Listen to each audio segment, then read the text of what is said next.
DJ Kanchan Raj.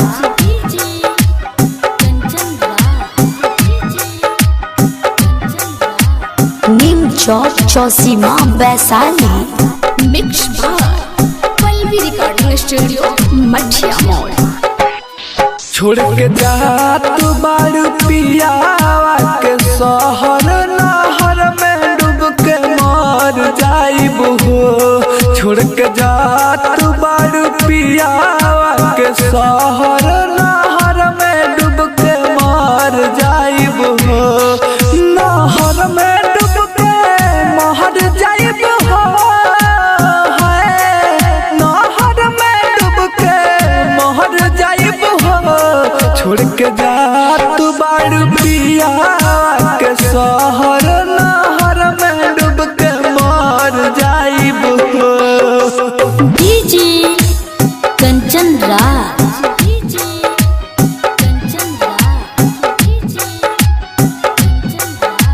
नीम चौक चौसीमा वैशाली।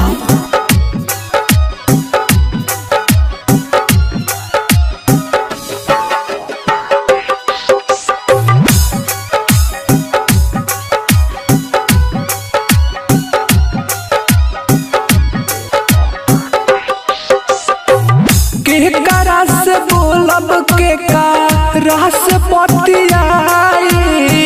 तुहर जैसन प्यार नहीं दूसरा से पाई।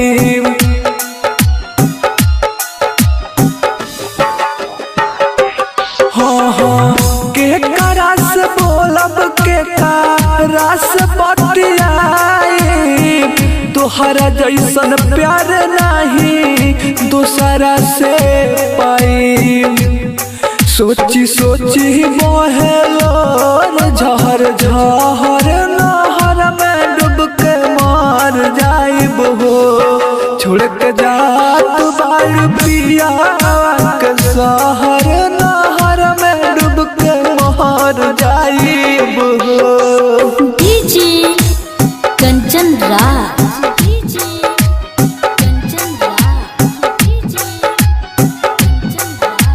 नीम चौक चौसीमा वैशाली।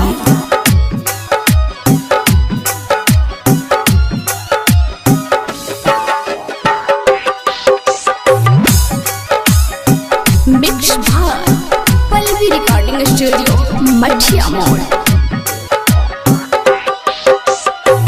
जितना प्यार करिहे तोहसे छोटू बड़ मोद हो। ओहसे ज्यादा प्यार तोहसे करब हम रोज हो।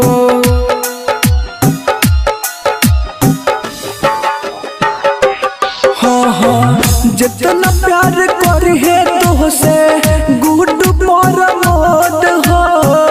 ओहसे ज्यादा प्यार तोहसे करब हम रोज हो।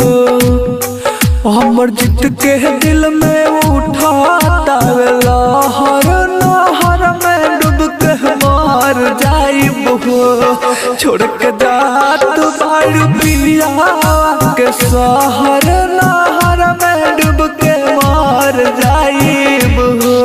नहर में डूब के मर जाइब हो। नहर में डूब के मर जाइब हो। छोड़ के जात बारू पियावा के